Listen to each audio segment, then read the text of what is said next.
now it is time for another regular section of ours. It is History of the Week. Yes. And if you're not familiar with our History of the Week, please go back and have a look at our other episodes. It is not fucking boring history at school.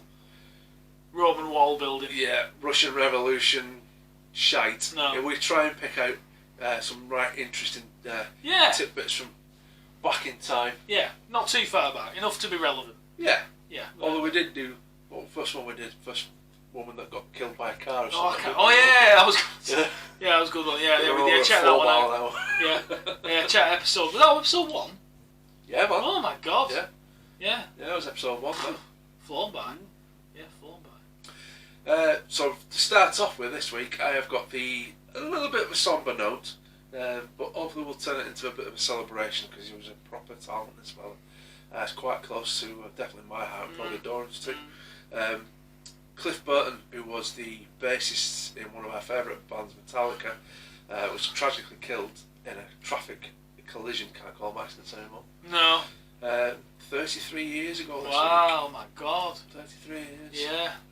Yeah, so a real sort of pioneer, weren't he? Oh, yeah. Musician-wise. Way ahead of his time. They always are, aren't they? Certain people, unfortunately, people that are taken from us that bit too soon. But he was a very he was a pioneer. There's no other word for it really. He's a pioneer. It's just that, I mean, he did a lot. He did the riffs in Anesthesia. That was brilliant. But for me, he's always going to be known for the opening bass riffs Through the Bell Tolls. Yeah, I agree with that. Yeah, with the distorted bass and stuff. Yeah, amazing. And he sort of broke a lot of boundaries for bass players, didn't he? Because they were always. Bass players are always odd people anyway, but they're... sorry, mate, yeah. But he sort of came to the forefront, really, and like Dean said, a few of the songs, well, quite a few of that era, of around Ride the Lightning and obviously Kill 'Em All and all that, where he took the lead, didn't he, in a lot of the songs, and he sort of, whether he was opening them or played parts on the song that led the entire song, didn't he? So he brought the mould as far as that goes. But yeah, taken too soon as always. So it's we'll tip a glass to you for that. Yeah, it's you're a true legend, isn't it? Yeah, and I don't know if it's excuse me. I don't know if it's connected in any way, but James Hetfield, if you don't know James Hetfield, is the lead singer and rhythm guitarist in Metallica. He has gone back to rehab this week. Yeah, I heard that. Yeah, so he's obviously got his demons, hasn't he? Yeah. And that comes with a lot of fame as well. Fame, and I think the reason these people are as successful as they are because they get driven by trauma, don't they, a lot of the time in terms of things that have happened in life and stuff. So we wish him, speedy recovery and hope you sort of conquer your demons again. So, but some people just can't control it, can they? No. This is it. You just can't. They struggle with it, and it is a shame. I mean, we laugh about drinking, and we drink every episode that we're on here, but we all recognise it's got to be moderated, hasn't it? Yeah, and before, and after, and planning, and research. Yeah, it doesn't count now though. I've told you, it's only screen time that counts. Oh right. Yeah, as far as they're concerned, we don't exist when the camera goes off. Well, to be honest, we probably don't exist when it's on. Yeah, that's all I've drunk all week. Yeah, whatever. Yeah, but no. So you have a good time, but you got to remember some people can't. They can't. Yeah. Yeah, they can't control themselves. So. Well, they've because of that they've cancelled their Australian tour, and going off on a very related thing. Lars Ulrich, who's the drummer, if you don't know, does me head in. Lars, he's a bit of a gobshite. As much as I love Metallica, he's a bit of a gobshite. Yeah, he loves himself a bit too much. He does. Yeah. Apparently, he has given an interview this week, and he reckons that Metallica want to continue for another 2 decades. 2 decades? 2 decades. He reckons they've got... in the 70s by now, aren't they? They're all roughly the same age. Give it a year or two, they're all roughly the same age. James Hetfield in 20 years will be 76. Yeah, you don't want to be rocking out to all those... like Whiplash at 76 years old, do you? No. More like fucking... More sound right, all look right. More like nappy rash and Whiplash. Yeah, you would be. Yeah, you wouldn't want to. Yeah, certain things you become a parody of yourselves. Yeah. Because it's, I mean, I suppose the Stones to a certain degree.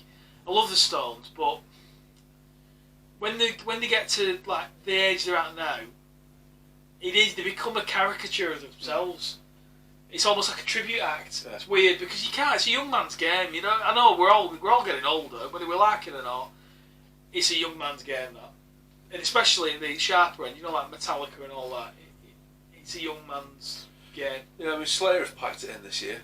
They're doing a couple more shows, and then that's it for them. Yeah. No more Slayer. No. To be honest with you, as much as I love Metallica, I started losing interest in Load and Reload. Yeah. They were fucking dreadful, them albums. Yeah. Death Magnetic redeemed themselves a little bit. Yeah. But... No, I know what you mean. But then again, I suppose it's like Maiden, funnily enough, like the beer we're drinking. Like, Maiden took the other path. They stayed true to... They had a little bit of a waver in the 80s because, like everything in the 80s penetrated everything to a degree. Yeah. But with Maiden, less so. Like Maiden are traditional rock, aren't they? Hard rock. Yeah. But other bands, Metallica included, I suppose, they tried to adjust. Yeah. And it either fails badly or you get away with it. And for a lot of the hardcore fans, it alienated them, didn't it? It might have attracted new fans to them. In fact, I was going to say to you about Metallica. I don't know if you saw this, and I can't remember who it was, but there was an American breakfast show on, and they had it was either a girl group or some celebrities on, and there was a woman, should I say not girl, a woman on there, who was a celebrity of some kind, and they were on there, and she was wearing a sleeveless Metallica t-shirt, and it was Ride the Lightning. I'm sure it was Ride the Lightning with the with the scales, one with the scales on it. That's right, isn't it? No, Ride the Lightning was the electric chair. Sorry, not Ride the Lightning. Justice for All. Beg your pardon. Sorry, Justice for All. And the host, and every credit to, because I would have had the balls to use on live TV, and he mid-interview he just said to her, "How many Metallica songs can you name?" Good lad. Yeah. And she couldn't name one of them. Yeah. Not a clue. Not a clue. Now, not to say you can wear what you want, I suppose, but and he pulled her up on it straight away, and he singled her out, and she was like, "Oh, if you start humming one, I'll remember it." Type of thing. It was horrible. I'd have done a fucking obscure one, like a Ryan or something like that. Yeah. But it was embarrassing, but every credit to you. So yeah, I dock my cap to you on that one. So it was interesting. Well, there was a girl I'm saying girl as well, just go over. Young lady at work came into the office. This is last summer before, and she had an Appetite t-shirt on, Guns N' Roses Appetite for Destruction t-shirt on. And I said, "Oh, I didn't know you were a GNR fan." No, it didn't say Guns N' Roses on it. It just had the Appetite cross. Yeah. And she went, "What?" I said, "Guns N' Roses." She said, "What are you on about?" I said, "Your t-shirt." I said, "Yeah." I said, "It's Guns N' Roses." I said, "It's the Appetite for Destruction cross." Is it? Yeah, it's frightening. So they just buy it for... Yeah, it's because it's retro. And I suppose when it was kids with Ramones t-shirts on. Yeah, there was a bit of that. However, when you bought it because you bought the album. Yeah. Like, it was a big part. You bought an album, you bought a t-shirt, didn't you? It was like a natural progression. You might buy a single, or you'd see a song on MTV. You'd buy a single with a B-side on it, and then you think, right, I'll go and buy an album. So you then go and buy the album, and then if you really like the album, you might buy the t-shirt. And I think there's a lot of that in it. You don't get that anymore. Yeah. It just doesn't happen. So I think there's a lot. But for me, anyway, there was a lot to do with that, really. I think. But yeah. So Cliff. So 33 years today, isn't it? One of the to get this one before we move on. One of the Kardashians, I don't know which one, was like fucking 15,000. I lose track of it. Yeah. It wasn't younger ones. Christ knows who she is. She did something similar. You just mentioned that lady did with the Metallica t-shirt. She went on some show with a Slayer t-shirt on. And if you don't know the difference between Slayer and Metallica, I ain't explain it to you. Go and have a listen. So she come on with a Slayer t-shirt on. A Slayer do some pretty gruesome, cool designs on the t-shirts. Yeah. So she's been on. Everybody's seen her in a Slayer t-shirt. The next show that they did, I think it was Kerry King, the lead guitarist of Slayer. He had his own T-shirt on that said "Kill the Kardashians" on there. Every credit. Yeah, and he probably would as well, because he's a fucking lunatic. That fella. Yeah, you've got to live it and breathe it. You can't fake it, that shit, can you? Nah. You've got to live and breathe it. I'd love to see a Kardashian in a mosh pit. Yeah, it won't last very long. Right in the middle of Raining Blood by Slayer, jump on them and see what happens. Yeah, see if they're wearing a T-shirt after that. Yeah, absolutely. That concludes our metal section of history. Yeah, well, yeah, metal will be a recurring theme, no doubt. So, but so yeah, moving on from history of the week, slightly more in history, if you will. Fascinating story. I had to cover this because it sort of jumped off the page of us, didn't it, when we saw it? I think with this one, quite an interesting one. If you're a fan of, I don't know what the right word is, sort of moments in history that determine major events, this is the mother of all stories. We had to double check it, didn't we? Yeah, I didn't. It was that. Yeah. Whoa. One of them. It was a war one. Yeah. It was a war moment. You'll get one with me. Talk about cover it. So basically, the story goes in this day actually, in 1918, the third battle in the Battle of Ypres, I should say. I think it's in Belgium. I think. Yeah, I think so. In World War One, horrendous war. I mean, not to, cover this too much, but millions of lives wasted over a terrible war. But anyway, with this particular story, a young British soldier, under the name of his name was Tandy. I can't remember his first name now. Henry Tandy. Thank you. Henry Tandy was involved in the battle and came across. They were storming a trench basically, as they did, and they were claiming ground. And he stumbled across a wounded enemy soldier, and I suppose in his own way decided not to kill this guy because he was wounded and he had this sort of unwritten rule where basically he wouldn't kill a wounded soldier. And I get it to some degree. However, the crux of this story was the enemy soldier in question was no other than 29-year-old Adolf Hitler. Yeah. So there's a couple of ways of looking at this. Firstly, and I really want to reiterate this, I'm not blaming the guy at all. This British soldier, because he wouldn't. I mean, he wouldn't. You can't know. However, with hindsight.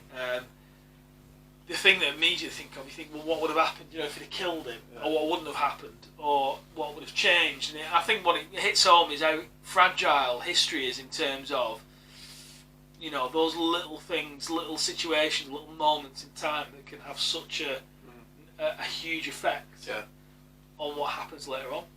So, but I think probably the thing is, if he'd have killed him, let's say he'd killed him, then would something equally or worse have happened? Yeah, I was just going to say that, yeah. You don't know, do you? No. Scary stuff. Because as bad as any war is, but especially the two world wars, and especially World War II, a lot came from World War II that obviously changed the world. So obviously, I keep saying obviously, 1940s, they had all that, and then the world said, right, fucking, we're not doing that anymore. Do you know what I mean? Yeah. No, we're not doing, even though we have, but not to that extent. Yeah. We ain't doing that.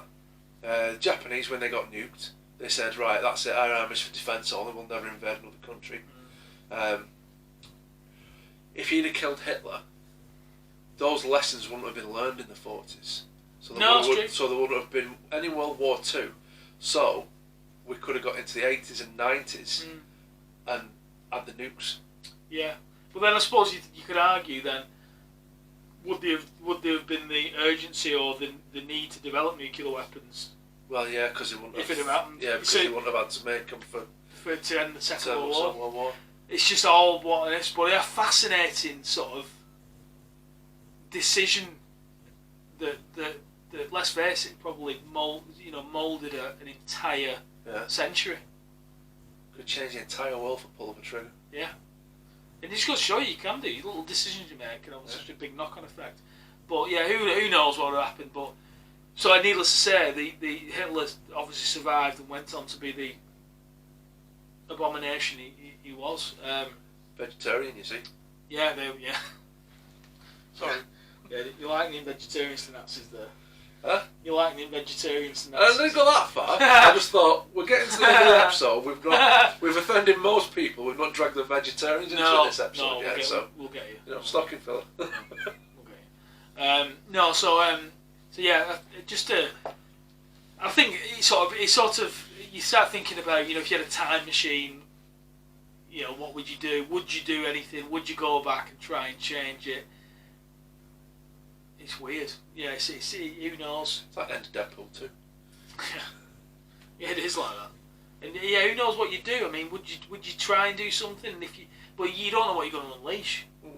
Butterfly effect, isn't it? Yeah, you might unleash something so much worse. You just don't know, do you? No. So yeah. So we can't blame old Henry Tandy, I suppose. We can't. We don't. You don't want to. It's definitely one of the biggest what-if moments in history, but.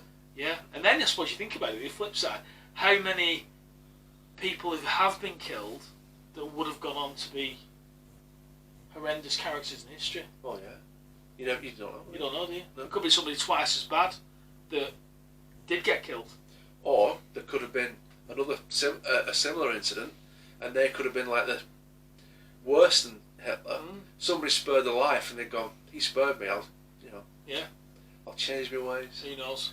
Yeah, who knows? Okay, I'm me putting a rosy spin on things. I don't know. That's not right. That. No, it isn't right. No, we'll change that. Yeah, we'll cut that I'm not doing that again. We'll cut that out. So I think that takes us to the end of issue of the week. I think nothing else of it. That's it, mate. Yeah, we're done. So we'll give you another insightful snapshot of history next week. So with that in mind, we'll wrap up the history of the week. And I think now it's time for